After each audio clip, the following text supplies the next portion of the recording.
Hi ಎಲ್ಲ ವಿದ್ಯಾರ್ಥಿಗಳಿಗೆ Educare Karnataka ಚಾನಲ್ಗೆ ಸ್ವಾಗತ. Second PUC answer paper revaluation, retotalling ಹಾಗೆ ಸ್ಕ್ಯಾನರ್ಡ್ ಕಾಪಿ ಇದಕ್ಕೆ ಅಪ್ಲೈ ಮಾಡೋದಕ್ಕೆ ಯಾವ್ಯಾವ ರೂಲ್ಸ್ ಇದಾವೆ ಅದನ್ನ ತಿಳಿಸಿದ್ದಾರೆ. ಹಾಗೆ ಅಪ್ಲೈ ಮಾಡೋದಕ್ಕೆ ಇಂಪಾರ್ಟೆಂಟ್ ಡೇಟ್ಸ್ ಏನಿದೆ, ಲಾಸ್ಟ್ ಡೇಟ್ ಯಾವುದು, ಈ ರೀತಿ ಎಲ್ಲ ಡೀಟೇಲ್ಸ್ ಅನ್ನ ಅಫಿಷಿಯಲಿ ಅನೌನ್ಸ್ ಮಾಡಿದ್ರೆ ಅವುಗಳನ್ನ ಈಗ ನಿಮಗೆ ಹೇಳ್ತಾ ಇದ್ದೀನಿ. ಓಕೆ, ಈಗ ಯಾರ್ಯಾರಿಗೆ ರಿಸಲ್ಟ್ ಬಂದ ನಂತರ ನನ್ನ ಎಕ್ಸಾಮ್ ಚೆನ್ನಾಗಿ ಬರ್ದಿದ್ದೆ, ಮಾರ್ಕ್ಸ್ ಕಡಿಮೆ ಬಂದಿದೆ ಅಂತ ಅನಿಸ್ತಾ ಇದೆ ಅಂತಹ ವಿದ್ಯಾರ್ಥಿಗಳು ಈ ಒಂದು ರಿವ್ಯಾಲ್ಯೂಯೇಷನ್ ಅಥವಾ ರೀಟೋಟಲಿಂಗ್ ಗೆ ಅಪ್ಲೈ ಮಾಡಬಹುದು. ನಂತರ ರಿವ್ಯಾಲ್ಯೂಯೇಷನ್ ಅಥವಾ ರೀಟೋಟಲಿಂಗ್ ಗೆ ಅಪ್ಲೈ ಮಾಡೋದಕ್ಕಿಂತ ಮೊದಲು ನೀವು ಸ್ಕ್ಯಾನರ್ಡ್ ಕಾಪಿಗೆ ಅಪ್ಲೈ ಮಾಡಬೇಕು. ಯಾವ್ಯಾವ ವಿಷಯಗಳ ಸ್ಕ್ಯಾನರ್ಡ್ ಕಾಪಿಗೆ ಅಪ್ಲೈ ಮಾಡಿರ್ತೀರೋ ಅವುಗಳಿಗೆ ಮಾತ್ರ ನೀವು ರಿವ್ಯಾಲ್ಯೂಯೇಷನ್ ಅಥವಾ ರೀಟೋಟಲಿಂಗ್ ಗೆ ಅಪ್ಲೈ ಮಾಡೋದಕ್ಕೆ ಆಗುತ್ತೆ. ಓಕೆನಾ? ಅಂದ್ರೆ ಈಗ ಇಂಗ್ಲಿಷ್ ಇದರ ಸ್ಕ್ಯಾನರ್ಡ್ ಕಾಪಿ ನೀವು ತರಿಸಿದ್ರೆ ಇಂಗ್ಲಿಷ್ ಸಬ್ಜೆಕ್ಟ್ಗೆ ನೀವು ಏನ್ ಮಾಡ್ಬೋದು, ಈ ರಿವ್ಯಾಲ್ಯೂಯೇಷನ್ ಅಥವಾ ರೀಟೋಟಲಿಂಗ್ ಗೆ ಅಪ್ಲೈ ಮಾಡಬಹುದು. ಈಗ ಎಕ್ಸಾಂಪಲ್, ನಿಮ್ಗೆ ಈಗ ಫಿಸಿಕ್ಸ್ ರಿವ್ಯಾಲ್ಯೂಯೇಷನ್ ಮಾಡಬೇಕು ಅಂತಿದೆ, ನೀವು ಸ್ಕ್ಯಾನರ್ಡ್ ಕಾಪಿಯನ್ನು ತರಿಸಿದೆ ಡೈರೆಕ್ಟ್ ಆಗಿ ರಿವ್ಯಾಲ್ಯೂಯೇಷನ್ ಅಪ್ಲೈ ಮಾಡ್ತೀನಿ ಅಂತ ಹೇಳಿದ್ರೆ ಅದಕ್ಕೆ ಅವಕಾಶ ಇರಲ್ಲ. ಮತ್ತೊಂದು ಇಂಪಾರ್ಟೆಂಟ್ ಪಾಯಿಂಟ್ ಗೊತ್ತಿರಲಿ, ನಿಮ್ಮ ಆನ್ಸರ್ ಪೇಪರ್ ನ ರಿವ್ಯಾಲ್ಯೂಯೇಷನ್ ಏನೋ ಆಗತ್ತೆ ಅಂದ್ರೆ ಮತ್ತೊಮ್ಮೆ ಏನು ಇವ್ಯಾಲ್ಯೂಯೇಟ್ ಮಾಡ್ತಾರೆ, ಆ ಟೈಮ್ ಅಲ್ಲಿ ಒಂದೇ ಒಂದು ಮಾರ್ಕ್ಸ್ ಹೆಚ್ಚಿಗೆ ಬಂದ್ರೆ ಅದನ್ನು ಕೂಡ ಕೊಡ್ತಾರೆ. ಅಕಸ್ಮಾತ್ ಒಂದು ಮಾರ್ಕ್ಸ್ ಕಡಿಮೆ ಆದ್ರೆ ಅದೇ ಮಾರ್ಕ್ಸ್ ಕಡಿಮೆ ಬರುತ್ತೆ. ಓಕೆನಾ? ಎಕ್ಸಾಂಪಲ್, ಈಗ ಒಂದು 80ಗೆ 75 ಬಂದಿದೆ, ನೀವು ರಿವ್ಯಾಲ್ಯೂಯೇಷನ್ ಅಪ್ಲೈ ಮಾಡಿದ್ರಿ, ಅಪ್ಲೈ ಮಾಡಿದ ನಂತರ 74 ಬಂತು ಅಂತ ಹೇಳಿದ್ರೆ ಅದನ್ನೇ ಮಾರ್ಕ್ಸ್ ಕಡಿಮೆ ಕೊಡ್ತಾರೆ. ಹಾಗಂತ ಈ ಒಂದು ರಿವ್ಯಾಲ್ಯೂಯೇಷನ್ಗೆ ಅಪ್ಲೈ ಮಾಡಿದಾಗ 75 ಬಂದಿರೋದು 78 ಬಂತು ಅಂತ ಹೇಳಿದ್ರೆ ಅದನ್ನು ಕೂಡ ಮಾರ್ಕ್ಸ್ ಕೊಡ್ತಾರೆ. ಅದಕ್ಕೋಸ್ಕರ ಕರೆಕ್ಟ್ ಆಗಿ ಮಾರ್ಕ್ಸ್ ಬರತ್ತಾ ಅಥವಾ ಇಲ್ವಾ ಅದನ್ನ ತಿಳಿದುಕೊಂಡೇ ರಿವ್ಯಾಲ್ಯೂಯೇಷನ್ಗೆ ಅಪ್ಲೈ ಮಾಡಿ. ಇದಕ್ಕೆ ಏನ್ ಸೊಲ್ಯೂಷನ್ ಅಂತ ಹೇಳಿದ್ರೆ, ಸ್ಕ್ಯಾನರ್ಡ್ ಕಾಪಿಗೆ ಅಪ್ಲೈ ಮಾಡ್ತೀರಾ? ಸ್ಕ್ಯಾನರ್ಡ್ ಕಾಪಿ ಗೊತ್ತಿದೆ ತಾನೆ? ಓಕೆ, ಹೇಳ್ತೀನಿ. ಸ್ಕ್ಯಾನರ್ಡ್ ಕಾಪಿ ಅಂತ ಹೇಳಿದ್ರೆ ನಿಮ್ಮ ಆನ್ಸರ್ ಶೀಟ್ ಏನಿದೆ, ನೀವು ಬರೆದಿರುವಂತಹ ಆನ್ಸರ್ ಶೀಟ್ ಅದರ ಫಸ್ಟ್ ಪೇಜ್ ಇಂದ ಲಾಸ್ಟ್ ಪೇಜ್ ವರೆಗೆ ಸ್ಕ್ಯಾನ್ ಮಾಡಿ ನಿಮಗೆ ತಲುಪಿಸ್ತಾರೆ. ಪೋಸ್ಟಲ್ ಬರಲ್ಲ, ಆನ್ಲೈನ್ ಅಲ್ಲೇ ಬರುತ್ತೆ.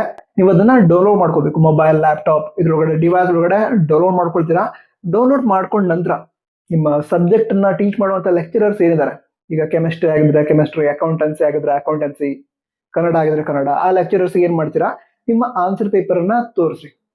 ಇದ್ರೊಳಗಡೆ ಮತ್ತೆ ಮಾರ್ಕ್ಸ್ ಬರುತ್ತಾ, 1 ಮಾರ್ಕ್ಸ್ ಬರುತ್ತಾ, 2 ಮಾರ್ಕ್ಸ್ ಬರುತ್ತಾ, ಮಾರ್ಕ್ಸ್ ಬರೋ ಚಾನ್ಸಸ್ ಇದೆಯಾ, ಇದನ್ನ ಕೇಳಿ. ನಿಮ್ಮ ಲೆಕ್ಚರರ್ಸ್ ಮಾರ್ಕ್ಸ್ ಬರುತ್ತೆ ಅಂತ ಹೇಳಿದ್ರೆ ಅವಾಗ ಮಾತ್ರ ರಿವ್ಯಾಲ್ಯೂಯೇಷನ್ ಗೆ ಅಪ್ಲೈ ಮಾಡಿ.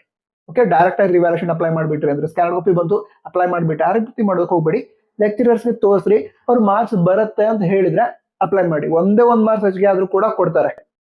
ಓಕೆ, ಸರಿ. ಈಗ ಮುಂದಿನ ವಿಷಯವನ್ನ ಹೇಳ್ತಾ ಹೋಗೋದಾದ್ರೆ, ಈ ಸ್ಕ್ಯಾನರ್ಡ್ ಕಾಪಿಗೆ ಅಪ್ಲಿಕೇಶನ್ ನಾಳೆ ಅಂದ್ರೆ ಏಪ್ರಿಲ್ 10ರಿಂದ ಸ್ಟಾರ್ಟ್ ಆಗುತ್ತೆ. KSEAB ದವರ ಅಫಿಷಿಯಲ್ ವೆಬ್ಸೈಟ್ ಏನಿದೆ KSEAB.karnataka.gov.in, ಅದ್ರ ಮೂಲಕ ನೀವೇನ್ ಮಾಡ್ಬೋದು, ಈ ಸ್ಕ್ಯಾನರ್ಡ್ ಕಾಪಿಗೆ ಅಪ್ಲೈ ಮಾಡ್ಬೋದು. ಸ್ಕ್ಯಾನರ್ಡ್ ಕಾಪಿಗೆ ಅಪ್ಲೈ ಮಾಡೋದಕ್ಕೆ ಲಾಸ್ಟ್ ಡೇಟ್ ಏನಿದೆ ಅದು ಏಪ್ರಿಲ್ 15 ಆಗಿರುತ್ತೆ. ಏಪ್ರಿಲ್ 15ರವರೆಗೆ ನೀವೇನ್ ಮಾಡ್ಬೋದು, ಈ ಸ್ಕ್ಯಾನರ್ಡ್ ಕಾಪಿಗೋಸ್ಕರ ಅಪ್ಲೈ ಮಾಡ್ಬೋದು. ಆನ್ಲೈನ್ ಅಲ್ಲೇ ಅಪ್ಲೈ ಮಾಡಬೇಕು, ಆಫ್ಲೈನ್ ಅಲ್ಲಿ ಅವಕಾಶ ಇರಲ್ಲ. ಓಕೆ, ಆನ್ಲೈನ್ ಅಲ್ಲೇ ನೀವು ಅಪ್ಲೈ ಮಾಡಬೇಕು. ಹಾಗಾದ್ರೆ ಫೀಸ್ ಏನಿದೆ ಅದನ್ನು ಕೂಡ ಆನ್ಲೈನ್ ಅಲ್ಲೇ ಪೇ ಮಾಡಬೇಕು. ಸ್ಕ್ಯಾನರ್ಡ್ ಕಾಪಿ ಫೀಸ್ ಬಗ್ಗೆ ಹೇಳೋದಾದ್ರೆ ಒಂದು ವಿಷಯಕ್ಕೆ 530 rupees ಆಗಿರುತ್ತೆ. 2 ವಿಷಯದ ಸ್ಕ್ಯಾನರ್ಡ್ ಕಾಪಿ ತರಿಸ್ತೇನೆ ಅಂತ ಹೇಳಿದ್ರೆ 530 into 2 ಆಗುತ್ತೆ. 3 ಆದ್ರೆ 3 ಸಬ್ಜೆಕ್ಟ್ಸ್ ಆದ್ರೆ 530 into 3 ಆಗುತ್ತೆ. ಈ ರೀತಿ ಇರುತ್ತೆ. ಓಕೆನಾ? ನಂತರ ಮುಂದಿನ ವಿಷಯ ಹೇಳೋದಾದ್ರೆ, ಈಗ ಸ್ಕ್ಯಾನರ್ಡ್ ಕಾಪಿಗೆ ಅಪ್ಲೈ ಮಾಡಿದ್ರಿ, ಸ್ಕ್ಯಾನರ್ಡ್ ಕಾಪಿ ಯಾವಾಗ ಬರುತ್ತೆ ಅಂತ ನಿಮ್ಗೆ ಹೇಳೋದಾದ್ರೆ, ಸ್ಕ್ಯಾನರ್ಡ್ ಕಾಪಿ ಏಪ್ರಿಲ್ 12ನೇ ತಾರೀಕಿನಿಂದ ಏಪ್ರಿಲ್ 17ನೇ ತಾರೀಕಿನವರೆಗೆ ಡೌನ್ಲೋಡ್ ಮಾಡ್ಕೊಳ್ಳೋದಕ್ಕೆ ಅವಕಾಶ ಕೊಟ್ಟಿದ್ದಾರೆ. ಏಪ್ರಿಲ್ 12ರಿಂದ 17ರವರೆಗೆ ಅವರು ವೆಬ್ಸೈಟ್ ಅಲ್ಲಿ ಅಪ್ಲೋಡ್ ಮಾಡ್ತಾರೆ. ನೀವು ನಿಮ್ಮ ರಿಜಿಸ್ಟರ್ ನಂಬರ್ ಈ ಕೆಲವು ಡೀಟೇಲ್ಸ್ ಅನ್ನ ಎಂಟರ್ ಮಾಡಿ ಡೌನ್ಲೋಡ್ ಮಾಡ್ಕೋತೀರಾ. ಡೌನ್ಲೋಡ್ ಮಾಡ್ಕೊಂಡು ನಿಮ್ಮ ಲೆಕ್ಚರ್ಸ್ ತೋರಿಸ್ತೀರಾ. ಅವ್ರು ಮಾರ್ಕ್ಸ್ ಬರುತ್ತೆ ಅಂತ ಹೇಳಿದ್ರೆ ರಿವ್ಯಾಲ್ಯೂಯೇಷನ್ ಗೆ ಅಪ್ಲೈ ಮಾಡ್ತೀರಾ. ಹಾಗೆ ರೀಟೋಟಲಿಂಗ್ ಕೂಡ ಅಪ್ಲೈ ಮಾಡೋದಕ್ಕೆ ಅವಕಾಶ ಇರುತ್ತೆ. ರಿವ್ಯಾಲ್ಯೂಯೇಷನ್ ಮತ್ತೆ ರೀಟೋಟಲಿಂಗ್ ಅಂದ್ರೆ ಗೊತ್ತಿದೆಯಾ? ಅವಾಗ ಶಾರ್ಟ್ ಆಗಿ ಹೇಳ್ಬಿಡ್ತೀನಿ. ರಿವ್ಯಾಲ್ಯೂಯೇಷನ್ ಅಂತ ಹೇಳಿದ್ರೆ ನಿಮ್ಮ ಪೇಪರ್ ಆಲ್ರೆಡಿ ಇವ್ಯಾಲ್ಯೂಯೇಟ್ ಮಾಡಿ ಇಂತಿಷ್ಟು ಮಾರ್ಕ್ಸ್ ಅಂತ ಕೊಟ್ಟಿರ್ತಾರೆ ನಿಮಗೆ. ಓಕೆನಾ? ಸೊ ನೀವು ರಿವ್ಯಾಲ್ಯೂಯೇಷನ್ ಅಪ್ಲೈ ಮಾಡಿದ್ರೆ ನಿಮ್ಮ ಆನ್ಸರ್ ಪೇಪರ್ ಇರುವಂತಹ ಪ್ರತಿ ಆನ್ಸರ್ ನ ಮತ್ತೊಮ್ಮೆ ಚೆಕ್ ಮಾಡಲಾಗದೆ, ಕರೆಕ್ಟ್ ಆಗಿ ಚೆಕ್ ಮಾಡಿ ಮತ್ತೊಮ್ಮೆ ಮಾರ್ಕ್ಸ್ ಅಲಾಟ್ ಮಾಡಿ ಎಷ್ಟು ಮಾರ್ಕ್ಸ್ ಬಂದಿದೆ ಅದನ್ನ ತಿಳಿಸ್ತಾರೆ. ಇದು ರಿವ್ಯಾಲ್ಯೂಯೇಷನ್. ರೀಟೋಟಲಿಂಗ್ ಅಂತ ಹೇಳಿದ್ರೆ ಮತ್ತೊಮ್ಮೆ ಚೆಕ್ ಮಾಡಲ್ಲ. ಯಾರಾದ್ರೂ ಕೌಂಟಿಂಗ್ ಮಿಸ್ಟೇಕ್ ಆಗಿದ್ರೆ, ಮಾರ್ಕ್ಸ್ ಅಲಾಟ್ ಮಾಡಿದ್ದಾರೆ ಬಟ್ ಕೌಂಟ್ ಮಾಡ್ಬೇಕಾದ್ರೆ ಯಾವುದೋ 1-2 ಮಾರ್ಕ್ಸ್ ಮಿಸ್ ಆಗಿಬಿಟ್ಟಿದೆ, ಆ ರೀತಿ ಆಗಿದ್ರೆ ನೀವೇನ್ ಮಾಡ್ಬೋದು, ರೀಟೋಟಲಿಂಗ್ ಗೆ ಅಪ್ಲೈ ಮಾಡ್ಬೋದು.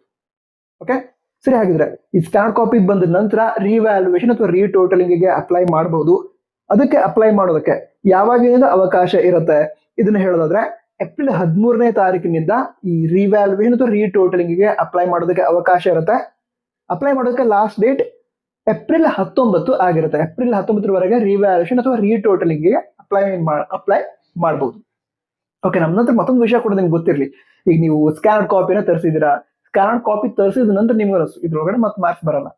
ಅವ್ರು ಕೊಟ್ಟಿದ್ದಾರೆ, ಮತ್ತೆ ಮಾರ್ಕ್ಸ್ ಬರಲ್ಲ ಇದಕ್ಕೆ. ಆ ರೀತಿ ಇದ್ದಾಗ ರಿವ್ಯಾಲ್ಯೂಷನ್ಗೆ ಅಪ್ಲೈ ಮಾಡಬೇಕು ಅಂತ ಏನು ಕಂಪಲ್ಸರಿ ಇರಲ್ಲ. ಸ್ಕ್ಯಾನ್ ಕಾಪಿ ತರಿಸ್ಕೊಂಡ ನಂತರ ರಿವ್ಯಾಲ್ಯೂಷನ್ಗೆ ಅಪ್ಲೈ ಮಾಡೋದು ಬೇಡ ಅನ್ಸಿದ್ರೆ ಬಿಡ್ಬೋದು.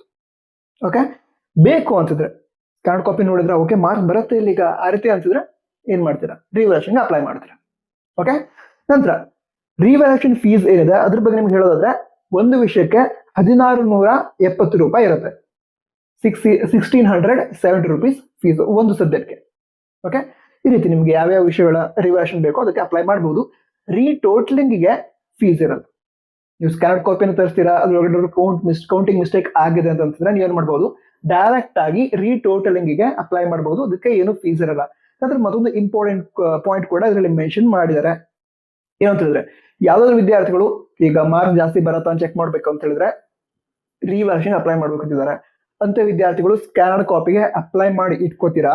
ಅದ್ರ ಜೊತೆಗೆ 2ನೇ ಬೋರ್ಡ್ ಎಕ್ಸಾಮ್ ಬರಿಬೇಕು ಅಂತ ಹೇಳಿದ್ರೆ ಮಾರ್ಕ್ಸ್ ಇಂಪ್ರೂವ್ಮೆಂಟ್ಗೋಸ್ಕರನೋ ಅಥವಾ ಪಾಸ್ ಆಗ್ಬೇಕು ಅಂತಾನೆ 2ನೇ ಬೋರ್ಡ್ ಎಕ್ಸಾಮ್ ನೀವು ಬರಿಬೇಕು ಅಂತ ಹೇಳಿದ್ರೆ ಅದು ಕೂಡ ಪ್ಲಾನ್ ಇದೆ ಅಂತ ಹೇಳಿದ್ರೆ 2ನೇ ಬೋರ್ಡ್ ಎಕ್ಸಾಮ್ ಕೂಡ ಅಪ್ಲೈ ಮಾಡಿ ಇಟ್ಕೊಂಡೆ ರಿವ್ಯಾಲ್ಯೂಷನ್ಗೆ ಅಪ್ಲೈ ಮಾಡಿ ಅಂತ ಹೇಳಿದ್ದಾರೆ. ಅಂದ್ರೆ ಸ್ಕ್ಯಾನ್ ಕಾಪಿಗೆ ಯಾವ್ದೇ ರೀತಿ ರಿವ್ಯಾಲ್ಯೂಷನ್ಗೆ ಅಪ್ಲೈ ಮಾಡಿ ಅಂತ ಒಂದು ಪರ್ಟಿಕ್ಯುಲರ್ ಪಾಯಿಂಟ್ ಅನ್ನ ಹೈಲೈಟ್ ಆಗಿ ಮೆನ್ಷನ್ ಮಾಡಿದ್ದಾರೆ.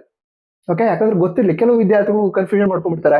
ಇಲ್ಲಿ ರಿವ್ಯಾಲ್ಯೂಷನ್ಗೆ ಅಪ್ಲೈ ಮಾಡಿದ್ದೀನಿ, ರಿಸಲ್ಟ್ ಬರೋವರೆಗೂ ವೇಟ್ ಮಾಡೋಣ ಹಾಗಿರುತ್ತೆ. ಆ ಕಡೆ ನೋಡಿದ್ರೆ ಸೆಕೆಂಡ್ ಎಕ್ಸಾಮ್ಗೆ ಅಪ್ಲೈ ಮಾಡೋ ಲಾಸ್ಟ್ ಡೇಟ್ ಮುಗಿದಿರುತ್ತೆ. ಆ ರೀತಿ ಆಗ್ಬಾರ್ದು.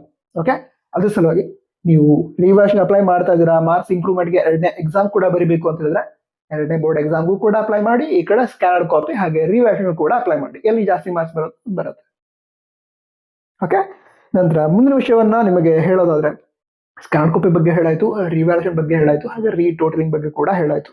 ಅದೇ ಆನ್ಲೈನ್ ಫೀಸನ್ನ ಪೇ ಮಾಡಬೇಕಾಗತ್ತೆ. ನಂತರ ನಾಳೆಯಿಂದ ಅಪ್ಲಿಕೇಶನ್ ಓಪನ್ ಆಗುತ್ತೆ ಈ ಒಂದು ರಿವ್ಯಾಲ್ಯೂಷನ್ ಆಗಿ ರೀಟೋಟಲಿಂಗ್ ಅಪ್ಲೈ ಮಾಡೋದಕ್ಕೆ. ಟ್ಯೂಟೋರಿಯಲ್ ಬೇಕಿದ್ರೆ ಅಂದ್ರೆ ಸ್ಟೆಪ್ಸ್ ಯಾವ ಇರುತ್ತೆ ಟ್ಯೂಟೋರಿಯಲ್ ಬೇಕಿದ್ರೆ ಕಮೆಂಟ್ ಬಾಕ್ಸ್ ತಿಳಿಸಿ. ನಂತರ ರಿವ್ಯಾಲ್ಯೂಷನ್ ಅಪ್ಲೈ ಮಾಡುವಂತ ಡೈರೆಕ್ಟ್ ಲಿಂಕ್ ಅನ್ನು ನಮ್ಮ ವಾಟ್ಸ್ಆಪ್ ಚಾನಲ್ ಶೇರ್ ಮಾಡ್ತೀವಿ. ಆಲ್ರೆಡಿ ಶೇರ್ ಮಾಡಿದೀವ. ಓಕೆ, ಲಿಂಕ್ ಬಂದ್ಮೇಲೆ ಶೇರ್ ಮಾಡ್ತೀವಿ. ವಾಟ್ಸ್ಆಪ್ ಚಾನಲ್ ಕೂಡ ಜಾಯ್ನ್ ಆಗಿ ಲಿಂಕ್ ಡಿಸ್ಕ್ರಿಪ್ಷನ್ ಅದೇ ರೀತಿ ಇಲ್ಲಿರುತ್ತೆ, ಟಾಪ್ ಬಾಕ್ಸ್ ಇರುತ್ತೆ. ಕ್ಲಿಕ್ ಮಾಡಿ ಚೆಕ್ ಮಾಡಿ. All the best. Jai Hind, Vande Mataram.